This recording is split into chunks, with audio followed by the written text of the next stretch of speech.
Hoje, a ideia é a gente conversar sobre noções básicas de genética em cães, né?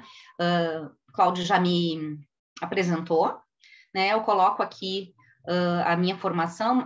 MegaGen, na verdade, ele falou a sigla do grupo, mas é um grupo que trabalha com pesquisa em melhoramento genético animal da URGS. E dentro desse grupo, eu sou a única que trabalha com caninos, né? Todo o resto do grupo trabalha com animais de produção. Quando eu cheguei para trabalhar nesse grupo, solicitando uma vaga de pós-doutorado, eu me sentia a total ET dentro do grupo, né? Porque todos trabalhavam com animais de produção e eu vim com essa ideia de trabalhar com cães. Hoje em dia, eu já estou me sentindo muito mais parte do grupo, né? E a gente está conseguindo desenvolver coisas bem interessantes, assim, que vocês vão, em breve, ver publicações que vão sair sobre caninos. Tá? Então, aqui está o site, deixa eu só mudar aqui o meu ponteirinho, fica mais fácil, ó. Aqui está o meu site, né, que o Cláudio comentou, geneticacanina.com, que é bem fácil de pegar o link, né, e ali tem uma opção de contato, e as redes sociais, genética.canina, que vocês podem também entrar em contato comigo, certo? O que eu pretendo hoje comentar com vocês são esses tópicos aqui. Eu selecionei 4 tópicos principais para a gente conversar nessa noite, né? E o primeiro deles é os tipos de fenótipos. Bom, a gente, na verdade, vai começar falando o que é um fenótipo, mas esse é um termo que a maioria de vocês já está mais acostumado, né? O termo fenótipo, né? Mas a gente vai começar definindo o que é um fenótipo. E logo depois a gente vai diferenciar os tipos de fenótipos dominantes recessivos dos multifatoriais. Por que é importante a gente fazer essa diferenciação? Não é só uma questão conceitual, é porque isso tem uma grande aplicação na maneira como a gente vai direcionar os acasalamentos. Qual macho a gente vai escolher com qual fêmea para ter o que a gente deseja na ninhada. Então, a gente conseguir entender a importância de separar os tipos de fenótipos é importante, né? Tem esta aplicação, a gente ser capaz de direcionar os acasalamentos de acordo com o que a gente quer, tá? Boa parte da palestra a gente vai ficar nesse primeiro tópico. Depois, a gente vai conversar um pouquinho e bem superficialmente, por causa do tempo, sobre a questão da consanguinidade, certo? A consanguinidade, eu vou comentar com vocês assim, por que é importante a gente limitar, né, a consanguinidade. Vamos falar rapidamente nos tipos de acasalamentos consanguíneos, que são terminologias que vocês já estão bastante acostumados a usar, mas a gente vai ver a importância ou não de usar essas terminologias, tá? E vamos falar qual a importância da gente limitar os acasalamentos consanguíneos. Logo depois a gente vai falar um pouquinho deste problema, que é um problema muito comum em qualquer criação, não só na sinofilia, mas em qualquer criação, né? A gente utilizar excessivamente um mesmo reprodutor, em geral macho, né? E em geral aquele macho premiado, né? Essa é uma coisa bastante comum em qualquer criação. E por que isso pode virar um problema se a gente não tomar cuidado, né? E por último, a gente vai falar um pouquinho, também superficialmente, sobre testes genéticos, certo? Então, esses são os tópicos da nossa palestra de hoje. A gente vai começar, então, pela diferenciação dos fenótipos dominantes e recessivos dos multifatoriais, certo? Primeira coisa é a gente definir o que significa o termo fenótipo, né? E fenótipo é um termo extremamente genérico, né, que significa, na verdade, tudo que a gente enxerga, né? Um fenótipo pode ser uma medida do corpo, né? Um fenótipo pode ser uma aparência geral do animal, esse animal fantástico, belíssimo, maravilhoso, o cachorro mais bonito do mundo, que foi meu filho. E aqui embaixo a gente tem a questão da coloração, né? Coloração de pelo também é fenótipo, né? Mas quando a gente fala de comportamento, né? Dependendo da raça, na verdade, comportamento é uma questão interessante para todo criador, né? Mas dependendo da raça que esse criador está criando, a questão do comportamento ela é fundamental, né? Porque se esse criador, por exemplo, está fornecendo labradores para serem cães-guia, é fundamental que ele entenda um pouquinho de comportamento e como selecionar de acordo com este fenótipo. Mesma coisa, né, para cães policiais ou para qualquer raça que seja uma raça de companhia, né? Então, comportamento é uma coisa que a gente não está habituado a pensar que é fenótipo, mas é fenótipo também, certo? É o que a gente está percebendo no animal, né? E aí, nesse último slide sobre definições de fenótipos, a gente entra com alguns fenótipos problema, né? Ou fenótipos que são doenças, né? Aqui a tão falada e tão famosa displasia coxofemoral, né? Aqui eu coloquei um labrador com óculos escuros de brincadeira, só para a gente pensar num tipo de cegueira, que é chamado atrofia progressiva da retina, que é um problema também, e quando o animal tem, ele tem o fenótipo de estar cego, então isso é um fenótipo, e aqui embaixo a gente tem um cão com alopecia da diluição da cor, que é um problema que acomete cães com coloração azul, né, ou blue, né? Não todos, que fique bem claro, mas é mais comum nesses cães. Certo? Então, isso também é fenótipo, e são fenótipos, na verdade, que nós queremos impedir que aconteça, certo? Então, vamos lá. Fenótipos que têm influência genética. Essa é a primeira coisa que a gente se pergunta muito quando trabalha na criação. Será que isso que eu estou enxergando é genético? Será que isso que eu estou enxergando tem influência genética? Pessoal, e aí eu vou dar uma notícia para vocês que eu não sei se vocês já ouviram falar, mas talvez seja um choque para alguns de vocês. Quase tudo tem influência genética. Praticamente tudo que a gente enxerga no animal, seja qualidade, seja uma doença, seja uma falta, quase tudo tem alguma influência genética, certo? Não é porque eu estou dizendo que tem influência da genética que eu estou dizendo que se aquele problema acontecer, a culpa é do criador. Calma lá, né? Porque, na verdade, isso tem um problema de entendimento bem comum do leigo, que é pensar assim, se isso é genético, aconteceu porque o criador trabalhou errado. De maneira nenhuma. Tem coisas que a gente pode prevenir, tem coisas que a gente não pode, certo? Então, dentre os fenótipos que têm influência genética, que são quase todos, né, a gente vai ter uma grande divisão extremamente importante de ser entendida, que é aquela divisão que fala dos fenótipos que são só genéticos. Eles são causados por um gene somente. Tá? E aí eu coloco aqui a palavra causados em letra maiúscula, porque justamente se eu conhecer como é que é este gene deste animal, eu sei como é que vai ser o fenótipo dele. A mutação naquele gene, ou o gene sendo normal, causa o fenótipo. Tá? E é aqui dentro que estão os fenótipos dominantes e recessivos, que eu vou mostrar para vocês alguns exemplos. Tá? Agora, existe uma outra classe de fenótipos, que aí, vejam, eu já mudo aqui o verbo, né? Eles não são causados por nada. Eles são influenciados por muitas coisas diferentes. Que coisas são essas? São vários genes diferentes e ainda somam o ambiente. Estes fenótipos são os multifatoriais e um pouquinho mais para frente a gente vai ver exemplos desses fenótipos. Nós vamos começar com esses daqui que são mais simples de serem entendidos, mais fáceis de serem controlados na criação.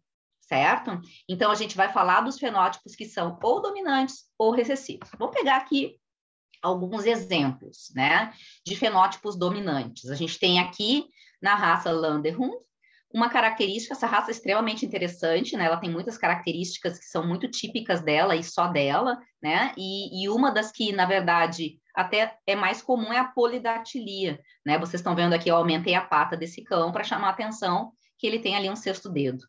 Certo? Então, a polidactilia é um fenótipo dominante. A coloração Merle é um fenótipo dominante também.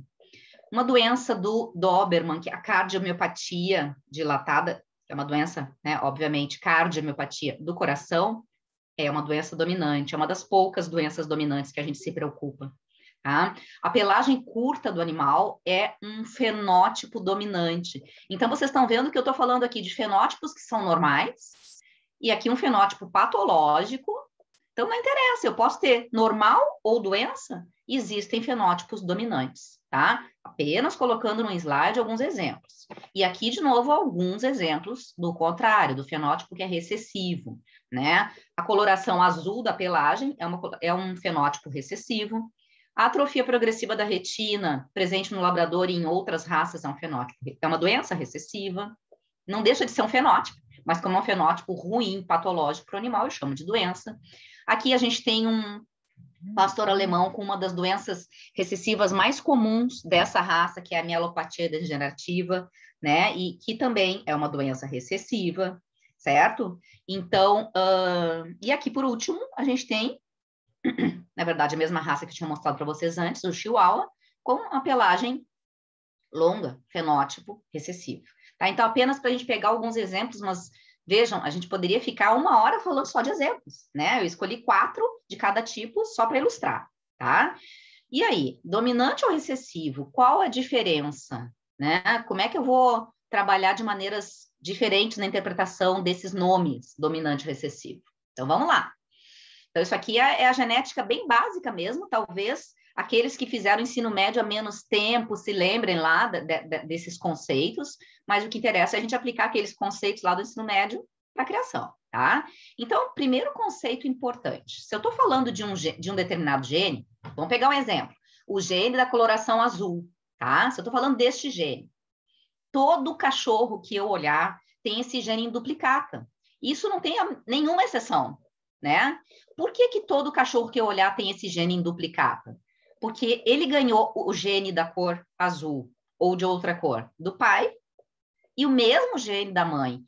Todo ser vivo recebe do pai e da mãe os mesmos genes, né? Porque, afinal de contas, pai e mãe são da mesma espécie, certo? Então, isso é a primeira coisa importante da gente pensar. Todas as vezes que eu olhar um determinado gene para um determinado fenótipo, eu estou olhando uma duplicata. Isso tem um nome técnico, que eu não preciso usar com vocês aqui, né? Mas o nome disso é genótipo, né? Então, duplicata. 2 genes para a mesma característica. O que veio do pai e o que veio da mãe. E não interessa o fenótipo desse cão. Todo cão, independente do fenótipo dele, vai ter este gene para a cor da pelagem em duplicata, certo? Isso é o primeiro conceito importante, então, para a gente entender os outros. Esses 2 genes que ele tem em duplicata, pode ser o gene comum da raça, vou pegar um exemplo aqui, coloração preta é o gene comum, ou pode ser o gene raro da raça. Então, aqui é meu quadradinho para branco. Então, eu posso ter um cachorro que tem 2 genes iguais na duplicata, esse cachorro vai ser preto. Ele não tem como não ser preto, né? Se usando aqui no meu exemplo, ele ganhou 2 pretos. Ele ganhou o preto do pai e o preto da mãe. Então, ele não tem escapatória, ele tem a pelagem preta.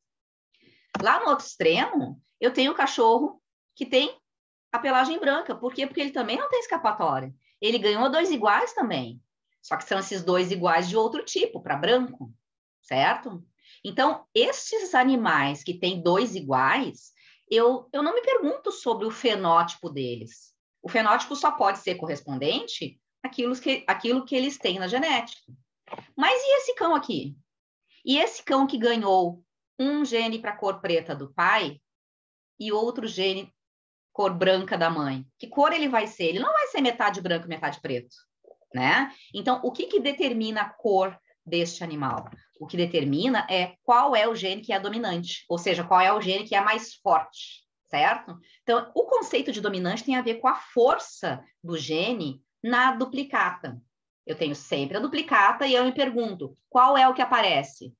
Aí eu estou enxergando que é o preto que apareceu, aquele é o dominante, certo? Então, no nosso exemplo, a gente vai seguir com isso. Este gene para preto é o mais forte, ele é o que está aparecendo, portanto, ele é o dominante. Mas vocês estão vendo que o animal tem um segundo gene, ele sempre tem. Só que está ali escondido, não está aparecendo. No meu desenho, eu coloquei o branquinho ali dentro, ó.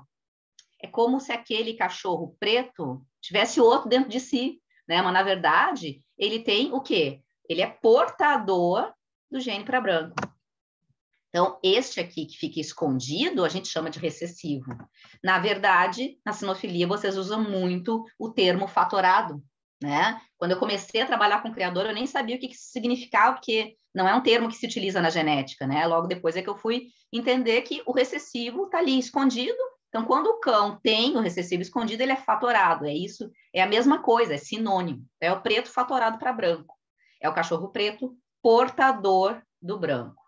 Nesse meu exemplo, então, dominante é o preto, recessivo é o branco, certo? Vamos pegar outros exemplos. Aquele fenótipo de ter um 6º dedo, né? A polidactilia, também é um fenótipo dominante. Vejam que se eu olhar o cachorro com uma pata com 6º dedo e comparar com outro com uma pata com 6º dedo, eu não tenho como saber geneticamente qual é a diferença deles. Um deles pode ter 2 genes iguais, para o 6º dedo, e o outro pode ter um de cada, mas qual que aparece? É o dominante, certo? Então, para o fenótipo dominante, eu tenho aqui, ó, 2 cães que têm a genética diferentes, mas eu não enxergo isso visualmente. Esse cão aqui, ele seria fatorado para número de dedos normais, né? Ele é o portador desse gene recessivo para número de dedos normais. E aqui um outro exemplo, levando em conta coloração da pelagem. Pelagem curta é dominante. Então, eu posso ter cães com pelagem curta, que tem 2 genes iguais, e, portanto, só podem passar isso para os seus filhos. E eu posso ter cães com pelagem curta, que tem um de cada. Ou seja, eles são fatorados para pelagem longa. Então, eles podem passar os 2 tipos para os seus filhotes. E só olhando eu não consigo saber quem é quem. Justamente porque o dominante é quem aparece. Como é que eu consigo saber quem é quem? Tem 2 possibilidades. Eu vou olhar a árvore genealógica desse animal, vou olhar o pedigree, para ver se ele tem se ele já teve algum filho com algum filhote com pelagem longa, ou se algum pai ou avô ou mãe tem pelagem longa, ou a outra possibilidade é o teste genético. O teste genético vai te diferenciar quem é quem para cães com fenótipos iguais. Certo? Então, ó, quando eu tenho 2 cães, e aqui a gente está falando ainda do dominante, eu estou acasalando 2 cães que são fatorados, né, para característica recessiva, vejam que esses cães aqui, no meu exemplo, eles são pretos. Eles não são pretos com uma parte branca, eles são pretos, né? Mas eles podem ter um filhote com a característica recessiva, estão vendo? Por quê? Porque esse filhote vai ganhar um do pai e um da mãe. Isso é a regra geral da genética, é Mendel, né? Então, esse filhote, para ganhar um do pai e da mãe, ele pode ganhar azinho desse pai e o outro azinho dessa mãe. Então, é totalmente possível nascer um filhote diferente dos pais se eu estiver acasalando 2 animais portadores para o recessivo. Outro exemplo, pelagem. Se eu acasalo 2 cães com pelagem curta e os 2 têm o gene recessivo para longa, sem problema nenhum eu ter um filhote com pelagem longa, porque esse filhote ganhou um azinho do pai e o outro azinho da mãe. Então, por que eu estou usando esses exemplos para vocês verem que quando eu acasalo 2 cães iguais com uma característica dominante, é totalmente possível nascer um filhote diferente, com a característica recessiva, certo? Lógico que se esses 2 cães forem azão, ou seja, eles não forem fatorados, eles não tiverem escondido o recessivo, isso não vai acontecer, né? Lógico. Porque, afinal de contas, o filhote vai ganhar azão do pai, o pai só tinha azão para dar para ele, ou um ou outro. A mãe, idem, certo? Mas fenotipicamente eu não tenho como saber qual cão é azão, vou voltar um slide, ou qual cão é azão, certo? Então, aqui é a mesma coisa para comprimento do pelo. Se os meus chihuahuas forem azão os 2, eu só vou ter filhotes com pelagem curta, certo? Então, qual é a conclusão desses exemplos que eu trouxe para vocês? Quando eu acasalo um cão com um fenótipo dominante qualquer,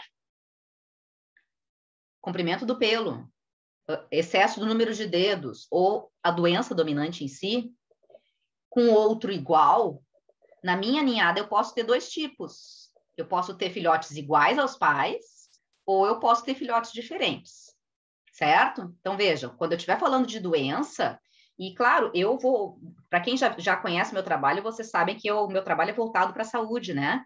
Então, eu vou usar como exemplos mais as doenças, né? Então, se eu estou falando de doença, a doença dominante só vai aparecer na ninhada se pelo menos o pai ou a mãe tiverem também. Ela se repete de pais para filhos. Então, doença dominante já estava nos genitores, certo? Que doença dominante? Na verdade, elas são mais raras, tá, pessoal? É uma lista bem menor de doenças dominantes de importância na sinofilia. Eu diria que a mais importante delas é a cardiomiopatia dilatada do Doberman, né? Cuja frequência em populações fora do Brasil, especialmente americana, é de 35%, ou seja, bastante alta, né? É uma doença que o cão tem morte súbita, né? Se eu não diagnostico ela precocemente, se eu deixo o cão fazer exercícios mais intensos, né? Então, como é uma doença dominante, percebam que o cão azinho, ou seja, aquele que tem o dominante com recessivo por dentro, ele vai ter a doença.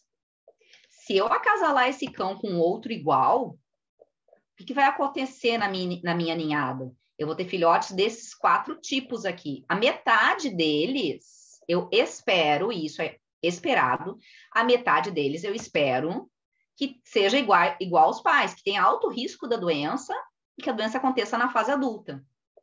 Esse daqui é quem? É o cão que ganhou a azão do pai e a azão da mãe também. Esse cão tem a doença mais grave, em geral mais precoce, em geral com morte súbita muito mais cedo, certo?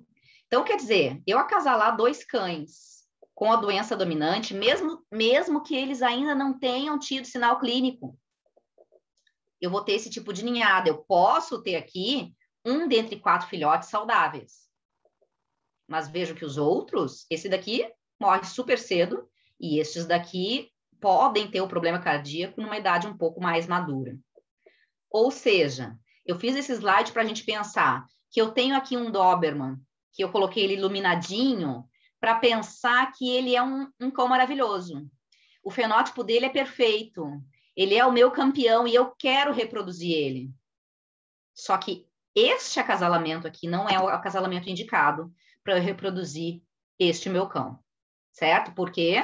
Porque eu tive ali a maioria dos filhotes com problema. Eu estou passando o problema para frente e ainda por cima, em 25% dos casos, eu vou ter filhotes que vão morrer bem cedo, porque eles herdaram esse problema em duplicata, certo? Ah, Fabiana, mas a gente não consegue separar a doença do fenótipo do cão. Esse meu cão é o meu campeão, ele é o meu grande padreador, eu preciso reproduzir ele. Eu não estou dizendo para tu não reproduzir sobre hipótese alguma, mas se ele realmente tem uma genética tão maravilhosa assim, exceto por esse problema, o que é o correto? Eu escolher uma outra fêmea para ele. Claro, imaginando que seja um macho, mas pode ser a mesma coisa se for uma fêmea também. Tem um macho maravilhoso aqui que eu quero a genética dele na minha criação. Qual é o acasalamento correto? Eu escolher uma fêmea que não tem essa mutação dominante. Seria uma fêmea azinho. Nesse caso, eu vou ter ninhadas onde a metade é saudável, a outra metade é igual aos pais. Ai, Fabiana, passei para frente. Sim, passou a genética desse cão para frente para todos esses cães aqui. Agora, estes daqui, você vai reavaliar se vai reproduzir ou não. Mas você já passou a genética deste cão para frente e aqueles cães que eu apaguei são saudáveis e têm a genética do teu campeão, certo? Então, eu vejo assim que muita gente que começa a trabalhar comigo com aconselhamento genético, muitos criadores têm medo do meu trabalho porque tem a sensação que eu vou dizer para não reproduzir um monte de cachorro e não é verdade. O trabalho do geneticista não é retirar cães da reprodução, certo? Mas sim direcionar, né? Se tu precisa reproduzir um cão com algum problema genético, como é que vai ser esta reprodução? Às vezes não vai dar para reproduzir mesmo, mas este é um exemplo que deve ser reproduzido, porque senão você vai perder a genética desse cão. Muitas vezes é uma genética rara, muitas vezes é uma genética que você quer passar para frente, só que você acabou de descobrir que ele tem um probleminha, que é a cardiomiopatia, certo? Então, a gente já tem aqui o nosso primeiro exemplo de acasalamento correto, né? E claro que eu não vou ficar reproduzindo sempre nas próximas gerações esses cães que têm problema, porque eu já consegui passar a genética do meu super cão para frente, né? A questão agora é reavaliar e aí sim, provavelmente não reproduzir esses filhotes, porque a outra metade da ninhada já tem a genética do meu cão que eu queria e é saudável, certo? Ah, só vou voltar uma coisa, ainda tem uma outra coisa com relação a essa doença que eu estou usando como exemplo do Doberman, que é a alta frequência dela. Nenhum geneticista em sã consciência vai dizer para os criadores, retira da reprodução todos os cães que tiverem essa doença, porque imagina, eu vou estar dizendo para esse criador parar de reproduzir 30% dos cães dele? Claro que não. Eu não posso fazer isso com nenhuma população, né? Não é saudável para a população eu diminuir ela dessa forma, né? Vocês como criadores já têm historicamente registros de populações de cães que sofreram reduções drásticas por outros motivos, né? Ou pela guerra, ou por baixa de popularidade, enfim, né? E vocês sabem como isso é ruim, né? A gente reduzir a população de uma raça qualquer. Então, a proposta não é essa. A proposta não é, numa descobrir que, digamos que hoje em dia, agora o teste genético para essa doença chegou no Brasil e está barato. Todo mundo vai testar e vai retirar os cães da reprodução que tiverem a mutação? Não, sob hipótese alguma. Essa retirada tem que ser ao longo das gerações para ir gradativamente diminuindo a frequência da doença. Certo? Bom, então, anotem aí as perguntinhas que vocês têm sobre as doenças dominantes, sobre os fenótipos dominantes, que a gente vê depois, tá? Agora eu vou passar para os recessivos. Qual é a diferença do fenótipo recessivo? Não interessa se ele é um fenótipo normal ou se ele é uma doença. A diferença é que esse fenótipo só vai aparecer se o cão tiver o gene recessivo em duplicata. Se tiver só um, não aparece o fenótipo. É por isso que ele é chamado de recessivo, ele é fraquinho, tá? Então, por exemplo, aqui o cachorro branco. Quando é que ele vai ser branco? Só quando ele herdar azinho da mãe e o outro azinho do pai. Precisa estar em duplicata para conseguir aparecer o fenótipo para branco, certo? Doenças, a mesma coisa. A gente tem aí sim um número muito maior de doenças recessivas. A gente tem dezenas de possibilidades de doenças recessivas. Aqui eu coloco uma só, que é a atrofia progressiva da retina, que é recessiva e só acontece quando esse cão herdou azinho do pai e azinho da mãe também. Pelagem longa, mesma coisa. Fenótipo normal, recessivo, certo? Então, para eu ter um cão com pelagem longa, ou melhor, o raciocínio é ao contrário, eu reproduzindo machos e fêmeas com pelagem longa, a única possibilidade que eu tenho na minha prole é pelagem longa, certo? Se eu reproduzo curta com curta, e se esses dois, isso aqui a gente já viu em outro slide, né? Se esses dois têm o gene para característica recessiva, uma parte da minha ninhada vai ter a característica recessiva, porque um azinho veio do pai, o outro azinho veio da mãe, certo? Então, o fenótipo recessivo, quando eu reproduzo um cão com fenótipo recessivo com outro igual, não tem outra possibilidade na ninhada, a não ser uma ninhada idêntica, certo? Agora, o fenótipo recessivo, ele pode aparecer de um casal diferente. E aí é que está o problema, né? Porque quando a gente fala das doenças dominantes, a doença só aparece se o pai ou a mãe já tinham. E aí fica um pouco mais fácil da gente retirar, da gente diminuir a prevalência dessa doença na criação. Agora, quando eu estou falando de uma doença recessiva, não. Ela vai ser a surpresa, digamos assim. Eu vou ter pai e mãe normais, e aí vai dar o aparecimento da doença recessiva do nada. A gente vai ver que não é bem do nada, tem como eu prever, né? Mas se eu estou olhando só fenótipo, vai me parecer que foi do nada, vai me parecer que foi um azar da minha vida, certo? Então, aqui o exemplo da doença recessiva. Vamos trabalhar o mesmo raciocínio que eu fiz antes.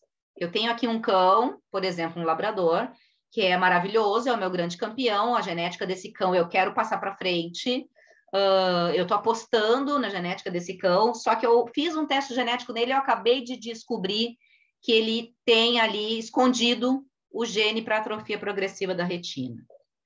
Será que eu tenho que retirar esse cão da reprodução? De jeito nenhum, ele é um cão saudável. O que eu tenho que fazer? Reproduzir com outro cão igual? De jeito nenhum também. Porque no momento que eu testei o meu cão e descobri que ele tem uma mutação recessiva, isso tem que soar ali o sinal de alerta. Eu tenho que cuidar da reprodução dele. Se eu reproduzir com um cachorro que eu não tenha testado, eu posso ter o azar de pegar uma fêmea igual. E aí o que vai acontecer na minha ninhada? Eu vou ter 75% dos filhotes saudáveis. Lembrem, esses do meio não manifestam a doença fica escondida. Só que eu vou ter ali 25% dos filhotes doentes. Então, esse é um acasalamento contraindicado porque está passando a doença para frente, né? E não só isso, está causando o nascimento de um filhote doente a partir de um casal saudável. Ai, Fabiana, mas eu quero muito reproduzir esse cão. Você pode reproduzir esse cão, só que você vai procurar uma cadela testada e que não tenha mutação. Certo? Aí vejam, fazendo isso, eu vou ter uma ninhada 100% saudável. Vejam como é possível reproduzir um portador. tem uma coisa que eu vejo muito frequentemente assim, em várias criações, né, em várias raças, que é a questão do criador não querer fazer teste genético, porque se der que o animal é portador, ele não vai querer divulgar. Ele não quer mostrar que ele tem um cão portador. Quando, na verdade, se todos os criadores testarem, todo mundo vai ter cães portadores para alguma coisa. Certo? Então, não é vergonha, não é demérito. Muito pelo contrário. Eu descobri que ele é portador, a única coisa que eu vou ter que fazer agora é direcionar os acasalamentos. E a gente não pode ficar criticando o colega que está reproduzindo um portador, porque ele não está fazendo errado. Ele está reproduzindo o portador com uma fêmea, por exemplo, que sabidamente não é portadora. Ele não está fazendo errado. O que não pode fazer é fazer o teste genético, descobrir que é portador e aí acasalar com qualquer um sem testar o outro do casal, porque daí, claro, tem uma chance grande desse aqui ser portador. Mas fazendo este acasalamento aqui, você tem todos os filhotes saudáveis, certo? O ideal é vender essa ninhada ou depois de testar, ou vender a ninhada avisando que tem uma chance de 50% de ser portadora, ou seja, né? Aí quem vai ter que cuidar o acasalamento é o dono da ninhada, é o dono do filhote, certo? Mas você não produziu nenhum filhote doente com relação a essa doença recessiva, certo? Você garantiu que isso não aconteceu fazendo o teste e direcionando o acasalamento, certo? Então, vejam, para esses fenótipos que a gente acabou de falar, os dominantes e os recessivos, é um gene só que tá causando aquele fenótipo. Nenhum outro gene está relacionado, não tem fator ambiental envolvido, tá? Para essas doenças, para essas características de pelagem, muitos testes genéticos já estão disponíveis, tá? E os testes genéticos vão ser úteis para quê?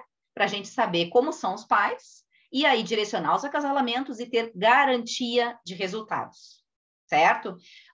Quem testa o seu labrador, o seu cocker, no cocker é até mais comum essa doença, né? Quem testa o seu cocker para atrofia progressiva da retina e direciona o acasalamento para formar um casal correto, esse criador pode e deve colocar no contrato que ele tem uma garantia que o filhote não vai ter doença. É possível fazer isso, está correto fazer isso para esse tipo de doença, porque eu estou testando a única variável que influencia aquela doença, não existe mais nada que influencie, certo?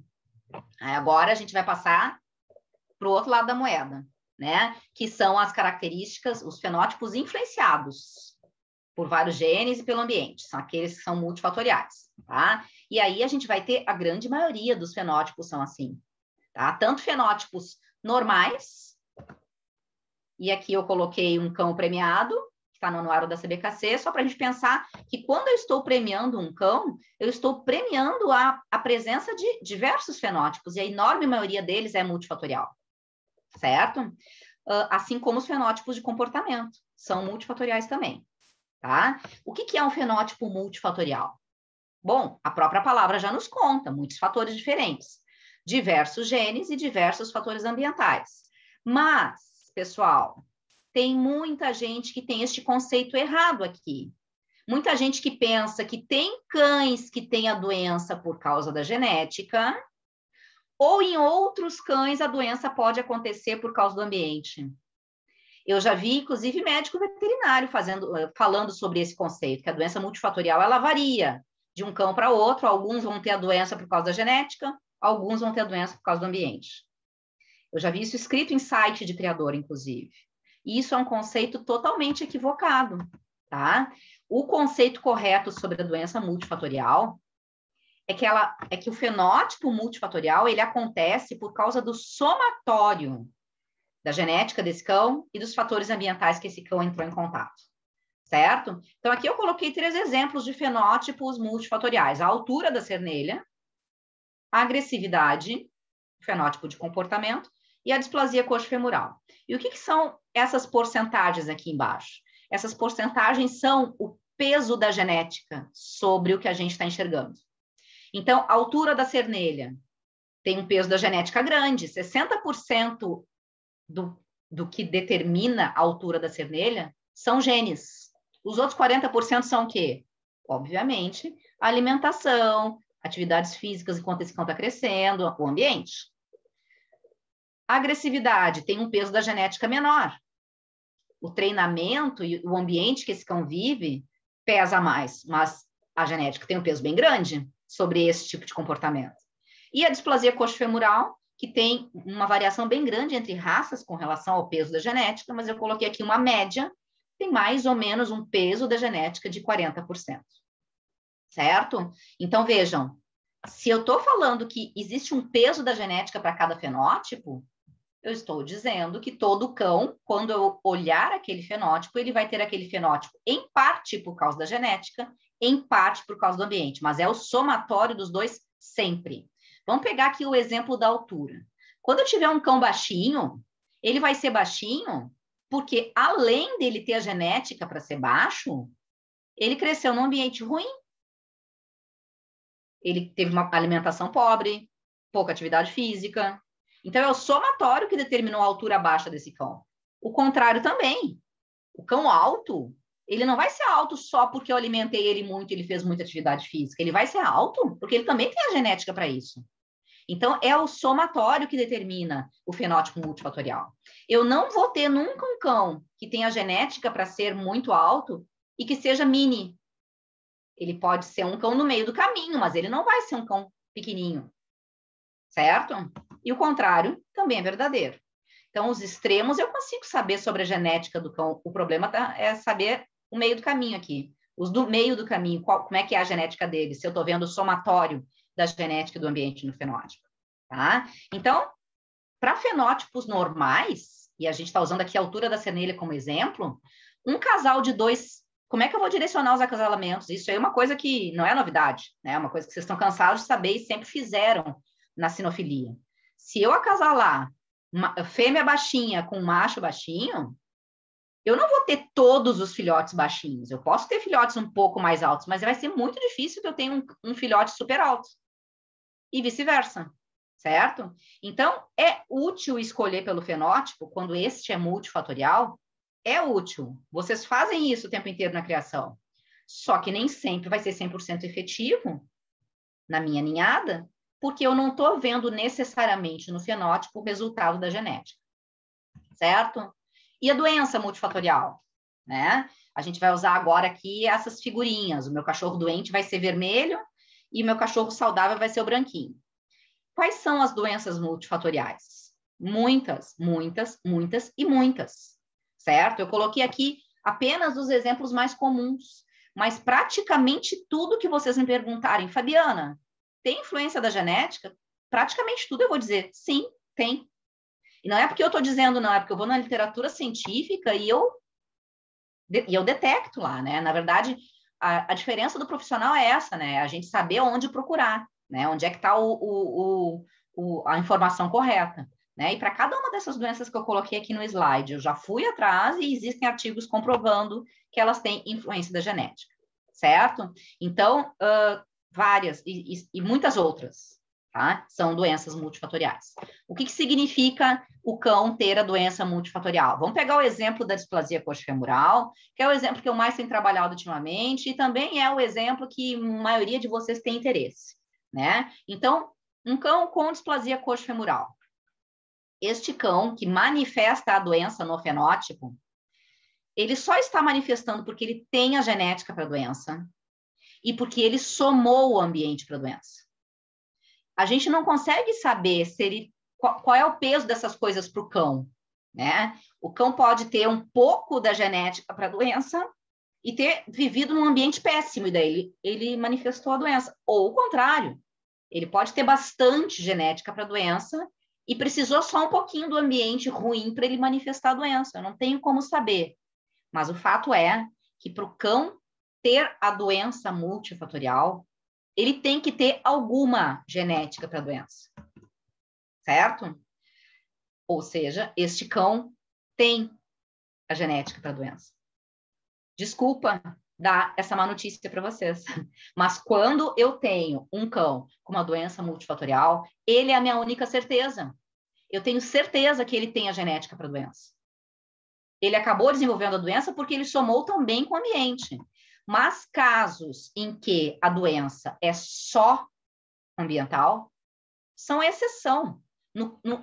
A gente não pode pensar que existem cães que têm a doença só ambiental. Não existem, certo? A não ser, vamos pegar aqui o exemplo da displasia coxofemoral.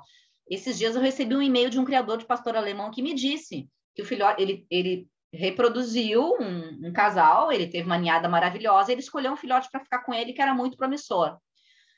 E tinha uma genética rara que ele queria no canil dele. Quando o filhote tinha 6 meses, se não me engano, esse filhote caiu de uma altura e quebrou um osso da pelve. E depois de ossificar, o cão ficou displásico. Este é um exemplo que é exceção. Esse cão acabou ficando com displasia só por causa do ambiente, né? No caso, o ambiente é porque o cão caiu, teve um trauma. Um cachorro que é atropelado, né? Ok, nestes casos eu posso ter um cão sem a genética, mas é exceção. Então, a gente não tem que ficar pensando isso como regra, né? O que eu vejo na criação é muitos criadores pensando, o filhote que eu vendi teve a doença, mas a culpa é do tutor. Gente, culpa compartilhada, se é para falar em culpa. Eu não gosto de falar em culpa, né? Porque a gente não está trabalhando para produzir um filhote doente, né? Mas não é bem assim. A gente tem que pegar para si o que a gente, como criador, pode mudar no canil para tentar fazer com que aquela doença não aconteça mais nos filhotes, tá? Então, eu vejo muito site de canil que afirma isso, que a displasia coxofemoral, ela ou é adquirida ou ela é genética. Isso não é verdade. 99,9% dos casos de displasia coxofemoral são ambos, genética, somatório com ambiente. E aí o criador precisa trabalhar pelo lado da genética e o tutor precisa trabalhar pelo lado do ambiente também. Certo? Bom, qual é o ideal quando eu estou falando de doenças multifatoriais? E, por exemplo, a displasia. O ideal é não reproduzir um cão com diagnóstico. Afinal de contas, se ele tem o diagnóstico, ele teve a doença. Se ele tem o diagnóstico da doença, ele tem a genética, certo? Mesmo que esse cão não tenha ainda sinal clínico, tá? E é por isso que a gente faz o raio-x antes de reproduzir, né? Porque nem todo cão displásico manca. Ou seja, nem todo cão displásico tem sinal clínico. Alguns cães, inclusive, que mancam, nem tem displasia. Então, para diagnosticar displasia é com raio-x, e eu não vou me ater muito a esse assunto, porque é uma área mais clínica que não é a minha área, tá? Mas o fato é que mesmo que o cão não tenha sinal clínico, fez o raio-x, ele é displásico, eu preciso ter avaliado ele, se a raça que eu trabalho tem aquela doença comum, os meus reprodutores precisam ter passado por avaliações antes da reprodução, porque se eu detecto, eu tenho sim que tirar aquele cão da reprodução, certo? Só que o grande problema é que só retirar cães doentes da reprodução não é suficiente, porque daí a gente vai aqui para o outro lado do slide. E os cães saudáveis do meu canil? Infelizmente, eu vou ter cães saudáveis, cães sem displasia, chapa A, tá? Cães sem epilepsia, cães que nunca tiveram dermatite atópica. Eu vou ter cães normais que têm a genética para a doença. E cães normais que não têm a genética para a doença, ou que têm pouca genética para a doença. Como é que eu vou? Eu preciso ter uma forma de diferenciar o cão saudável que tem a genética para a doença e aquele que não tem. E essas formas existem, mas elas não são testes genéticos, elas não são formas exatas, certo? Eu vou basicamente ter duas metodologias, né? Essa daqui eu utilizo no meu dia a dia de aconselhamento genético.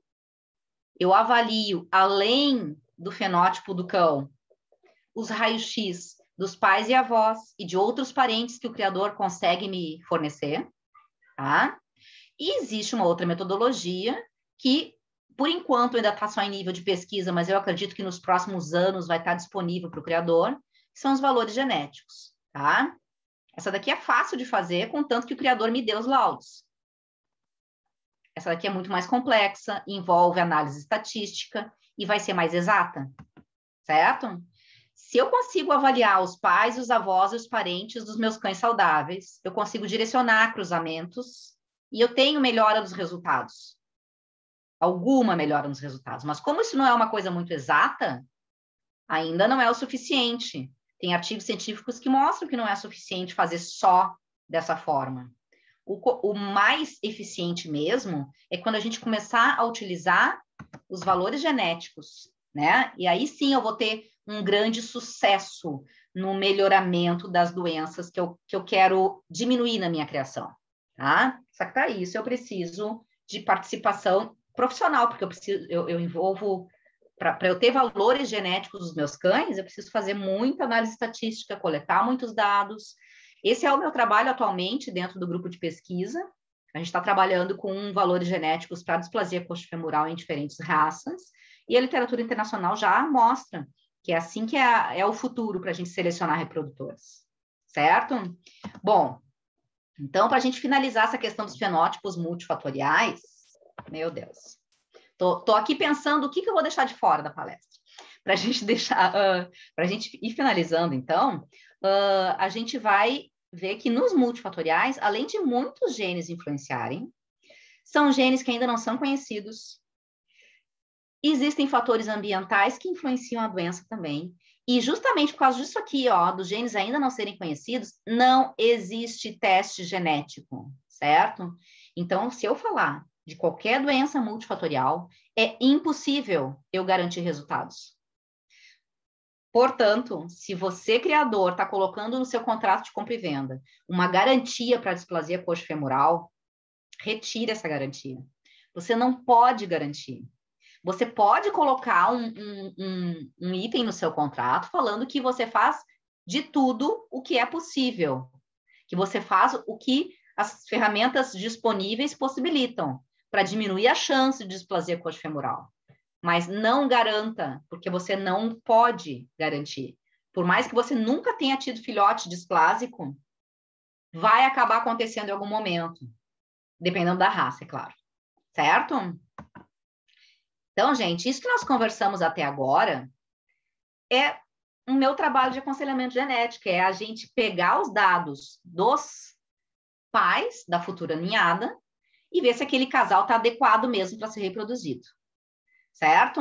Quem quiser saber um pouquinho mais, por exemplo, sobre displasia coxofemoral, no meu site tem uma aba que é, né, geneticacanina.com/lives, onde eu coloquei os links de todas as lives que eu dei, todas as palestras que eu dei em 2020. E aqui tem uma sobre displasia coxofemoral, onde eu explico mais essa questão dos valores genéticos, certo? Não dá tempo da gente abordar aqui. Tá? Bom, então agora a gente vai passar para um outro ponto que eu não quero deixar de falar com vocês hoje, que é a questão da consanguinidade, tá? Então, quais os cuidados eu preciso tomar com relação à consanguinidade? Esses termos que estão aqui, vocês já estão acostumados a ouvir, né? O inbreeding, o line breeding e o crossbreeding. Os dois primeiros são os mais comuns, né? E eles definem tipos diferentes de acasalamentos consanguíneos. É extremamente comum isso na sinofilia, mas eu sempre digo que o mais importante não é a gente saber diferenciar um do outro, embora eu vá aqui mostrar um exemplinho para vocês para a gente diferenciar. O mais importante é a gente ser capaz, ou de sozinho ou com auxílio profissional, de calcular o COI, que é o coeficiente de consanguinidade. Isso sim é útil, eu saber daquela futura ninhada, qual o COI que ela vai ter. E se for muito alto esse COI, eu não fazer o acasalamento, certo? Então, vamos só dar uma olhadinha aqui para a gente diferenciar o inbreeding do line breeding. Fiz aqui um esqueminha de pedigrees bem simples, né? Eu tenho aqui a futura ninhada, eu estou querendo saber como é que vai ser o tipo de acasalamento que eu vou fazer para ter essa futura ninhada. O meu macho e a minha fêmea, vejam que eles são filhos do mesmo casal. Esse avô aqui azul é o mesmo avô azul. A avó amarela é a mesma avó amarela. Ou seja, eu estou reproduzindo dois irmãos. Isso é um exemplo simples de inbreeding. Aqui eu tenho um exemplo simples de line breeding. Percebam que a minha futura ninhada é de uma fêmea com o próprio pai. Certo? Então, esse é o exemplo mais simples de line breeding. Ou seja, no inbreeding, a ninhada possui mais genética, eu diria genética dobrada, de mais de um cão. O avô está duplicado, a avó está duplicado. No line breeding, a ninhada vai possuir a genética aumentada de um animal, que vai ser o pai da ninhada e, ao mesmo tempo, o avô da ninhada, certo? Ou seja, a característica do line breeding é que você está apostando em um cão, né? E por isso muitos dizem que o line breeding é menos arriscado, porque em vez de apostar em 2 cães, e 3 cães, 4 cães, que você está aumentando a genética deles na ninhada, você está apostando em um só. Já ouvi de muitos criadores dizendo que line breeding não existe problema de fazer, especialmente se esse cão aqui que você está apostando for um cão saudável. Toda vez que eu ouço isso, eu pergunto de volta, ok, mas como é que você sabe que o seu cão é um cão saudável? Se existem tantos problemas recessivos possíveis que ficam escondidos. E eu posso afirmar com você, sem medo de errar, nenhum cão é totalmente saudável. Todos os animais, não só cão, nós, humanos também, todos os indivíduos têm mutações recessivas que a gente nem suspeita, certo? Então, na verdade, o que é interessante da gente pensar sobre consanguinidade não é o tipo, vou voltar aqui um slide, não é o tipo de acasalamento consanguíneo, não é se é inbreeding ou line breeding, certo? Muitos criadores pensam também que o inbreeding é aquele que vai dar um COI maior, um acasalamento mais fechado, e o line breeding é aberto. Não necessariamente, eu posso ter line breeding super fechado e inbreeding aberto. O que vai me quantificar isso é o COI. Então, o COI é o mais importante, tá? É a gente ser capaz de calcular ou procurar auxílio técnico para calcular o COI, certo? O COI, então, é essa sigla, né, para coeficiente de consanguinidade, e ele é, na verdade, relacionado com o grau de parentesco. Se eu reproduzo 2 irmãos, eu tenho um COI de 25%. A mesma coisa acontece de pais com filhos, o COI é exatamente o mesmo.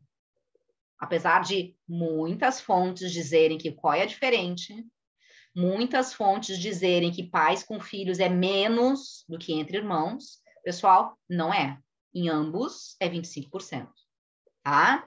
O acasalamento de meio-irmãos me dá um COI menor. Claro, vocês estão vendo aqui na minha tabelinha, o grau de parentesco vai ficando mais distante. Então, eu coloquei aqui só exemplos de COIs, certo? E assim, olhando o COI para aquela geração. O que significa o COI, né? O COI significa o número de genes que eu espero que aquele cão tenha aquelas duplicatas idênticas. Lembram que a gente no início da palestra estava falando do azão ou do azinho? Então, é o número de genes que os cães vão ter duplicatas idênticas. Cada cão tem mais ou menos 23 mil genes diferentes. Um para coloração preta, outro para coloração azul, outro para o formato da orelha, outro para a doença X, e assim por diante. 23 mil diferentes, certo? Quando o cão tem um COI de 6%, é só a gente fazer a conta. Quanto é 6% de 23 mil? Dá mais ou menos esse número aqui, que esse cão tem de genes idênticos. Até aí tudo bem, é um número aceitável. Quando esse cão tem um COI de 12%, o número de genes com duplicatas idênticas aumenta. Então, eu coloquei aqui um sinalzinho amarelo. Mais genes com duplicadas idênticas significa o quê? Significa que eu tenho um risco maior daquele cão ser igualzinho para 2 genes problemáticos. E se eu tenho um cão que tem um COI de 25%? Aumentou ainda mais o número de genes com duplicatas idênticas, certo? Então, aqui, ó, sinal vermelho. Ou seja, quanto maior o COI, maior o risco. É certeza que algum problema vai acontecer? Não é certeza, é maior o risco, certo? Porque o número de genes idênticos é maior. E aí eu tenho mais risco de, dentro destes quase 6 mil aqui, ter algum gene para doença, certo? Então, a gente diz que o ideal é a gente não fazer acasalamentos cujo COI dê muito mais do que 10%. E aí algumas pessoas pensam, então tá, então é só não reproduzir irmãos e não reproduzir pais com filhos. Infelizmente não é tão fácil assim, certo? Na verdade, esse COI que a gente está olhando é o valor mínimo de COI, não é o valor verdadeiro. Tá? O valor verdadeiro, na verdade, eu só consigo saber com análise genômica. Eu já vi muitos criadores brasileiros utilizando esses testes para determinar, entre outras coisas, o COI real, tá? Mas, assim, esse COI que eu mostrei para vocês, que eu estou chamando aqui de COI mínimo, ele vai aumentar quanto mais gerações de pedigree eu avaliar, tá? Se eu conseguir avaliar próximo de 10 gerações, eu vou ter uma correspondência maior com a realidade, certo? Então, não adianta avaliar 2 gerações, 3 gerações. Olha aqui esse exemplo que eu fiz e apaguei os nomes dos cães. Se eu avalio 3 gerações de pedigree, que é o que a gente tem no pedigree mesmo, né? No pedigree em papel. Eu pego aquele cão ali e avalio pais, avós e bisavós. Aqui está mostrando um exemplo de um cachorro repetido aqui. Então, eu tenho 2 meio-irmãos que estão sendo reproduzidos. Olhando só 3 gerações, eu tenho um COI de 12,5. Tá? Não está tão alto assim, não está tão acima de 10%. Só que lembre, este não é o COI real. E ele está muito longe do COI real.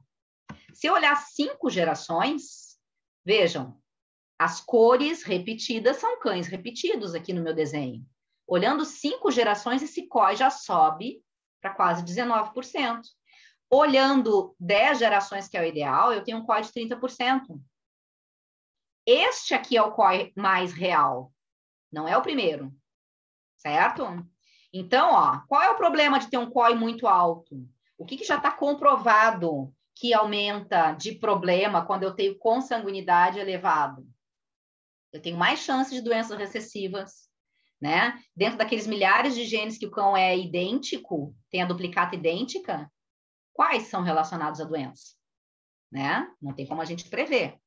E são muitas as doenças recessivas conhecidas. Né? Eu coloquei aqui um desenho que mostra o número de doenças recessivas por sistema, digestivo, cardiovascular, dermatológico e assim por diante. Tá? A maioria delas é rara. Ela acontece em menos de 5% dos cães. Mas se eu faço acasalamento com um COI elevado, eu aumento a chance dela acontecer. Excesso de endogamia também está relacionado com problemas de fertilidade. Excesso de endogamia ou de consanguinidade diminui o tamanho da ninhada e diminui a contagem de espermatozoides no esperma.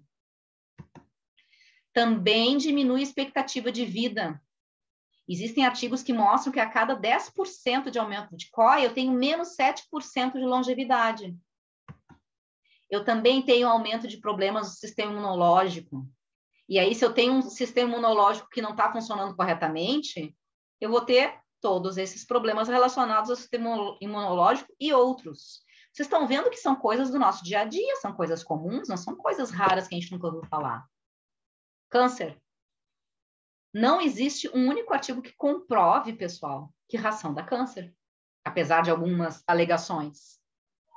Agora, existem artigos que comprovam que cães com COIs elevados têm câncer mais cedo, certo? E, bom, a consanguinidade excessiva ao longo de gerações e gerações e gerações vai aumentar o risco de extinção da raça, que é o que acontece, por exemplo, e eu vou pegar um exemplo extremo, com o Landerhund.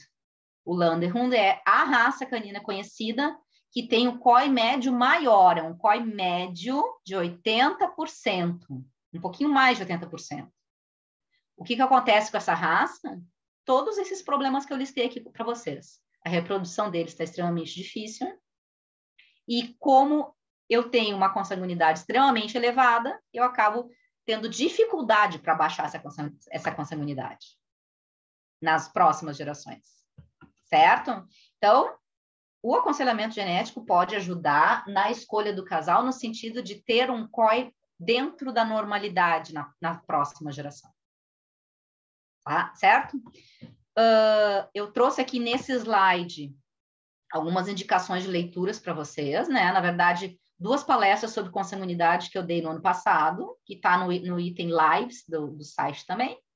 E no site Genética Canina tem 2 artigos sobre consanguinidade. Um que eu escrevi, que é esse primeiro aqui, Cruzamentos Consanguíneos, e o outro que eu traduzi do Instituto de Biologia Canina. Certo? Cláudio, o que eu faço? Porque eu tenho 2 tópicos ainda para falar e eu não sei se tu acha conveniente a gente fazer o intervalo e eu terminar, ou a gente para por aqui e vê perguntas depois do intervalo. Bom, eu vou falar por todos, como só eu tenho a palavra.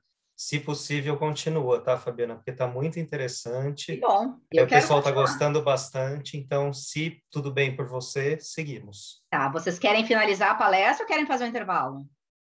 Não, eu acho que pode continuar, e Tá, aí a porque gente agora faz não é muita coisa, tá? A gente já exato, tá pro finalzinho. tá? A gente Então tá bom. continua e depois faz um intervalo rapidinho, Tá tá legal, bom? então. Uhum, então, ótimo. Então, vamos Então, lá. agora a gente vai Obrigado. falar do terceiro tópico da nossa palestra de hoje, que é por que utilizar excessivamente poucos animais como reprodutores pode ser um problema, tá? Então, o nome deste tipo de problema é o efeito do padreador popular. Por que padreador, por que não matriz? Porque, simplesmente, machos se reproduzem muito mais que fêmeas, né? É só por causa disso. É um efeito que foi descrito em 1915, ou seja, não é uma coisa nova, né? E ele foi descrito por esse cientista aqui, e não é complicado da gente entender. A gente tem aqui uma população de cães, um diferente do outro, né? Mas digamos que eles sejam cães da mesma raça, eles são só ligeiramente diferentes um do outro. O que eu quero que vocês percebam não são esses desenhinhos, o que eu quero que vocês percebam são os sinais que tem dentro desses cães laranjinhas. Se vocês prestarem atenção nesses sinais, cada um deles tem um sinalzinho diferente. Esse daqui tem um X, esse daqui tem um 0, esse daqui tem um... Qual é o nome disso? Aquele E, né? Esse daqui tem um asterisco, esse aqui tem um tio.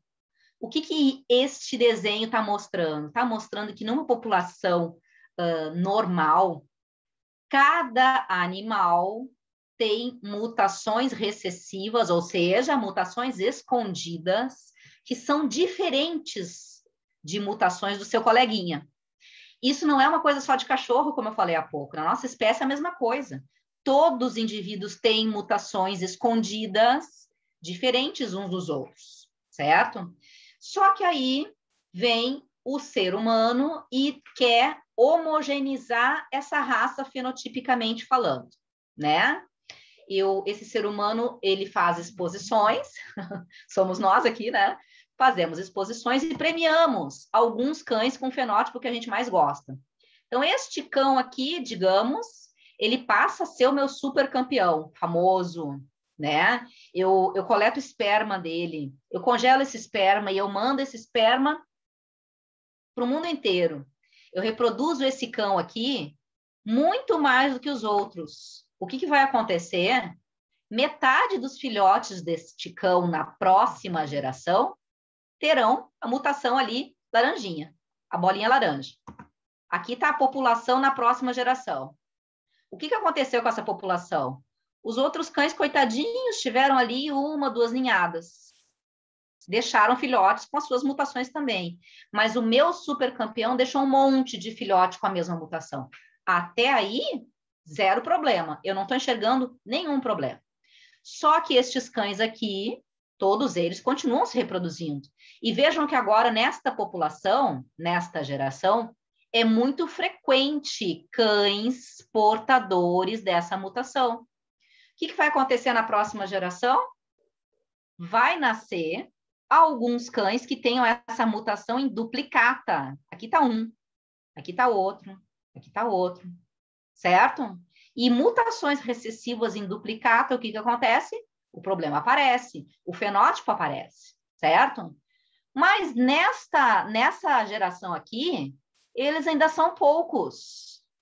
Mas vejam que se eu continuar fazendo a reprodução preferencial destes cães, vai chegar um ponto que a doença na minha raça vai ser comum. E é aí que a gente percebe que tem um problema, certo? Então, a reprodução excessiva de qualquer cão vai levar a este problema se eu estiver utilizando ele excessivamente em detrimento dos outros. Aqui eu coloquei 3 exemplos só, que já puderam ser rastreados para o passado e já se detectou onde é que está o problema, né? A gente tem aqui uma raça que teve um problema grande de agressividade algumas décadas atrás, e fazendo uma avaliação de pedigree de todos os cães dessa raça que tinham comportamento excessivamente agressivo, se chegou em um único padreador, um único, certo? Que foi reproduzido excessivamente, e os seus filhos e os seus netos e assim por diante. A histiocitose ou sarcoma histiocítico dos Bernese, que é um tipo de câncer, infelizmente, muito comum nessa raça, 25% hoje em dia tem, se percebeu que veio o problema de um cão sueco, cujo bisneto foi para os Estados Unidos e nos Estados Unidos foi excessivamente reproduzido. Certo? A própria cardiomiopatia dilatada do Doberman, que a gente conversou há pouco tempo, aqui hoje mesmo, né? Ela veio, foi possível rastrear 7 padreadores somente dos anos 50 dessa raça, norte-americanos, certo? Então, quer dizer, apenas alguns exemplos, né, de rastreamento do passado, mostrando que toda vez que eu reproduzir um ou poucos indivíduos em detrimento da maioria, eu vou acabar fazendo mutações recessivas aparecerem, tá?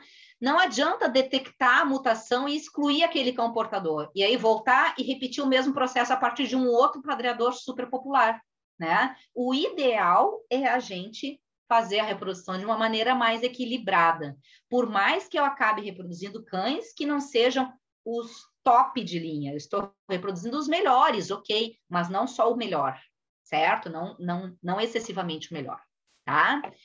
Quem quiser ler mais sobre isso, eu fiz uma tradução de um artigo desse site, que, aliás, é ótimo para quem consegue ler em inglês, que está lá no meu site traduzidinho para nós, certo? E aí a gente vai para o nosso último tópico, que é um tópico bastante extenso, é um tópico que eu fiz uma live ano passado, que ficou bem longa, inclusive, eu vou colocar aqui o link para vocês, aqui hoje eu vou dar uma resumidinha, até por causa da hora, tá? Que é quando é que a gente vai utilizar teste genético e qual a limitação de se usar teste genético, tá? Então, assim, quando a gente fala de doença com teste genético disponível, que não são todas, né? Mas são só essas doenças que a gente consegue prever os resultados, porque a doença com teste genético, ela é a doença recessiva, ou em alguns casos, poucos, dominante, tá? É a única que eu tenho ferramenta para impedir o nascimento de um filhote doente, tá? E como eu já disse mais cedo, é a única que pode ter garantia no contrato, essa garantia é uma garantia real, tá? Então, para que eu vou usar o teste genético? Para detectar esse cão portador e não acasalar ele com outro portador, porque daí eu vou ter um filhote doente, certo? O teste genético é uma ferramenta importante para doenças mais comuns de cada raça. Eu tenho quase 200 possibilidades de teste genético. Eu não vou testar todas as 200 possibilidades, porque, por exemplo, vou pegar aqui o Cocker, tá? Se eu testar 200 testes genéticos para os meus Cocker, 198 não vão aparecer, eu vou ter jogado dinheiro fora, porque são 198 doenças que não existiam na raça Cocker. Eu precisava ter testado mesmo só 2, as mais comuns, certo? Ou em algumas raças 3, 4, 5, tá? Mas não tem porquê a gente testar, a gente gastar tudo de dinheiro, sendo que a maioria das doenças que eu estou testando não existe na raça. Agora, um criador de Cocker, o ideal é que ele teste sim os seus cães para atrofia progressiva da retina, já que esta é a raça que tem a maior prevalência dessa doença já identificada, certo? Ou seja, 8% significa que não é tão difícil assim eu ter algum portador no meu canil. E aqui outros exemplos de outras doenças com testes genéticos. Então, vejam, eu coloquei aqui as raças correspondentes para a gente pensar como é que eu direciono os testes genéticos, o que é melhor eu testar, né? Eu tenho muitos criadores que chegam para mim dizendo assim, Fabiana, eu quero fazer o teste genético de última geração. É aquele que está todo mundo fazendo, que testa 200 doenças genéticas. Eu digo, bom, se tu tem dinheiro para testar, ótimo. Eu tenho certeza que dessas 200, a maioria não vai dar nada, absoluta, né? Ele vai lá e testa e diz, realmente, tinha razão. Então, algumas vezes não vale a pena investir todo o dinheiro que um teste desse tipo custa, sabendo já que vai vir tudo normal, tá? Independente do número de testes que eu fizer, se eu estou fazendo um teste só, se eu estou fazendo 200 ao mesmo tempo, o que vai vir de resultado para mim é só aquilo que eu estou testando. Ou seja, não adianta eu testar os meus Cocker para atrofia progressiva da retina, eu vou ter uma garantia para essa doença, mas eu não vou ter garantia para as outras doenças. Né? A gente está fazendo aí um trabalho direcionado, tá? O teste genético, ele nem sempre é útil para o diagnóstico precoce. Isso é uma coisa que tem um erro de conceituação bem grande dentro da medicina veterinária. Tem muito médico veterinário procurando teste genético para fazer diagnóstico precoce. Nem sempre ele é útil para isso. Imagine um filhote recém-nascido, que eu vou lá, faço um teste genético e dá que ele é afetado, ou seja, né, tem a mutação que eu estou testando em duplicata. Depende da doença, isso é um diagnóstico de que ela vai aparecer, depende, não é um diagnóstico. Exemplo, uma doença renal chamada cistinúria. Nesse caso, todos os filhotes que aparecem dessa forma no teste genético vão acabar desenvolvendo sim a cistinúria. Então, ele serve como diagnóstico precoce. Agora, o teste mais conhecido de muitos criadores de muitas raças diferentes, que é o teste para DM, ou mielopatia degenerativa, ele é um teste que apenas fornece um risco aumentado. Ou seja, não é um diagnóstico precoce. Eu não vou testar o meu filhote, aí deu ali que ele tem a duplicata e ele precisa ser eutanasiado. Não, ele pode nunca desenvolver a doença, porque é uma doença da velhice, ele pode morrer antes de outras coisas, certo? Então, não vamos usar os testes como diagnóstico precoce, tá? Depois de fazer o teste genético, qual cão eu vou retirar da reprodução? Bom, eu posso ter essa possibilidade aqui de um cão que veio como afetado no meu teste genético, ou seja, ele tem a duplicata de mutações. Será que eu não vou reproduzir esse cão nunca? E o cão portador? Será que eu não vou reproduzir nunca também? E o cão que é normal? Eu posso reproduzir ele sempre depois do teste genético? Eu estou liberado? Nada disso aqui é verdade, tá? Vamos pegar alguns exemplos. Imaginem um Yorkshire que eu testei, esse Yorkshire aqui, prognata. Além disso, um Yorkshire não muito dentro do padrão da raça, como vocês estão vendo, né? Para não dizer, né, coisas mais feias. E esse Yorkshire aqui, eu testei ele e ele deu clear, ou seja, ele não tem a mutação para a doença. O teste está me dizendo que eu posso reproduzir ele? Claro que não. O teste só está me dizendo que ele não tem a mutação. Por outro lado, eu pego este maravilhoso Bernese, que eu não faço ideia de quem seja, eu espero que ele não seja brasileiro para ninguém vir me incomodar, né? Esse animal lindo, perfeitamente dentro do padrão da raça, testo e ele é portador para mielopatia degenerativa. O que eu estou mostrando aqui para vocês nesse slide? É que a decisão por reproduzir ou não um cão tem que ser uma decisão de um conjunto de qualidades, não é uma decisão baseada no teste genético de forma alguma. E nem a gente tem que ficar criticando o colega criador, porque olha lá, ele está reproduzindo um portador. Isso não está certo, tá? Como a gente falou antes, este cão aqui, ele pode ser reproduzido. Deve, na verdade. Ele é um cão com todas as qualidades que a raça precisa, apesar de ele ser portador. Eu vou só cuidar com quem que eu vou reproduzir ele, lógico, para não produzir um filhote que possa ter a doença, certo? Cães afetados, eles podem ser reproduzidos em situações específicas, tá? Isso que é uma coisa que, olha, gente, tem tanta polêmica com relação a isso, tem sites falando mal de outros criadores, porque aqueles outros criadores reproduziram cães afetados, é gente que não tem embasamento técnico, porque um cão perfeito, que eu adoro a genética dele, e ele é afetado, ou seja, ele tem a duplicata de mutações para uma determinada doença, eu quero reproduzir ele, sim, eu posso reproduzir ele, não tem nada que me diga que eu não posso, só que eu vou cuidar com quem que eu vou reproduzir. Eu vou testar o outro cão e ele não pode ter a mutação, porque daí toda a minha ninhada vai nascer portadora e saudável. Vejam, essa ninhada portadora e saudável herdou a genética deste cão aqui, que eu queria, era uma genética que eu queria, exceto a doença. O que eu vou fazer com esta ninhada portadora e saudável? Repetir o processo de reproduzir com um não portador, de forma que eu vou ter metade dos cães não portadores e metade portadores. E agora sim eu posso retirar esse cão da reprodução. Mas vejam que todo o resto da genética maravilhosa desse meu cão veio para cá. Eu preservei essa genética, ou seja, eu limpei a mutação, né? Eu tirei a mutação, porque agora eu não vou reproduzir mais aqui, mas eu fiz a reprodução do cão afetado, certo? Para a gente ir finalizando, então, o teste genético, ele é uma ferramenta maravilhosa, né? Eu acho que tem muitas pessoas que pensam assim, ela é geneticista, ela é super a favor de teste genético. Só que eu acho que ela é só um complemento, tá? A verdade é essa.